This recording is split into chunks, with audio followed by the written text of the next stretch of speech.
SVAG recommends that any diagnosis and maintenance is carried out by a fully trained vehicle technician. A wheel bearing failure is often associated with a droning or rumbling noise whilst driving, with the noise increasing under load or during cornering. As a wheel bearing is a key safety component, choosing the right replacement is an essential part of any repair. SVAG has a comprehensive range of wheel bearings, from the simple single tapered roller bearing to the compact wheel bearings that feature more peripheral functions on each generation.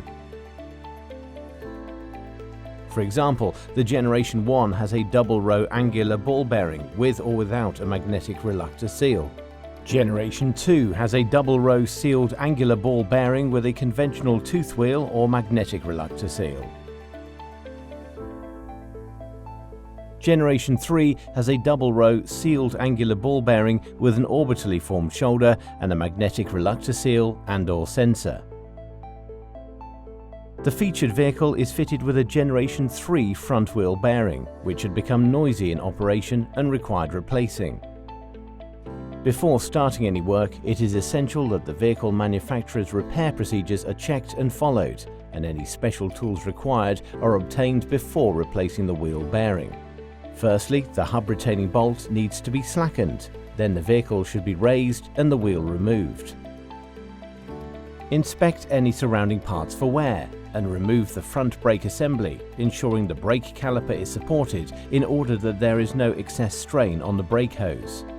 With the brake assembly removed, the lower suspension arm needs unbolting from the swivel joint.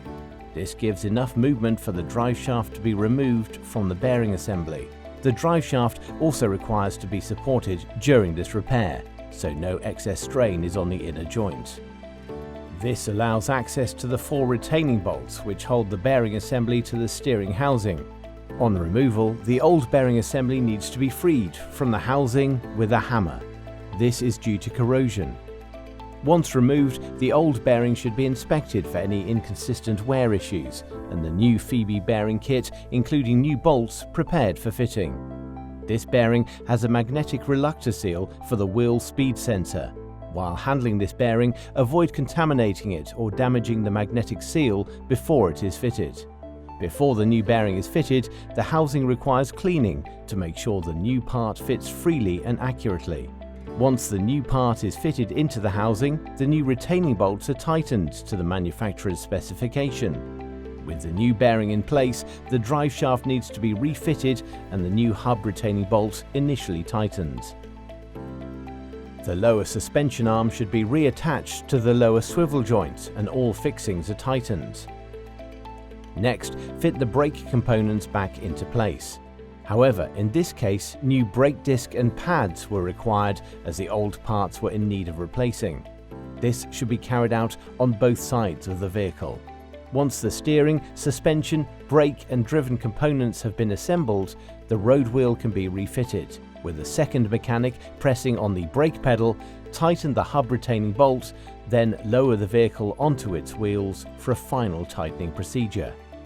With the vehicle repaired, the car should be road tested for smoothness of operation. This video is for general information purposes only. Please consult the manufacturer's handbook before carrying out any repairs to your vehicle. SVAG will not be held liable in the event of any direct, incidental, special or consequential damages suffered in the course of using the information in this video.